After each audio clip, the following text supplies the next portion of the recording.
No significant learning occurs without a significant relationship.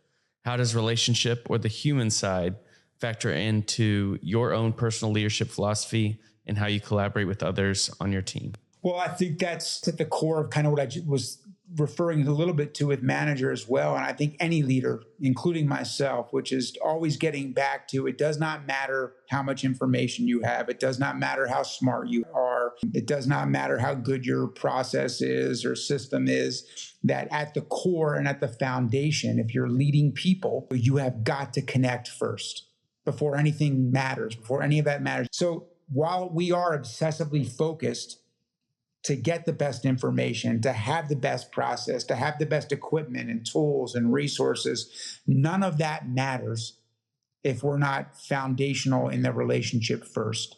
And I think, I always go back to, probably now the greatest coach in the history of the NBA, Coach Popovich. And, I've had a chance to be around the Spurs a little bit more through R.C. Buford than him, their team president, who's a friend. And R.C., at one point, we were at a leadership conference and talking about, people kept referring to Pop as the greatest NBA coach. And he's, R.C. will always tell me privately, hey, he spends 80% of his time loving and connecting and caring, and only about 20% of his time coaching, and everyone views him as the greatest coach, that he's all about caring and loving and connecting. And so I think that is another way of saying, deep level of empathy, compassion, awareness of who you're trying to lead.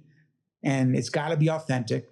It's got to be consistent, and it's got to be, the precursor to anything else you're trying to accomplish. So when I think about how I want our players to feel, or how I want any person that works here to feel, I want them to feel that caring first, because I know nothing else matters unless we connect first. And I think that Dr. Comer quote that my brother, who's committed his life to helping people in the nonprofit world, first brought up to me when we were talking about coaching.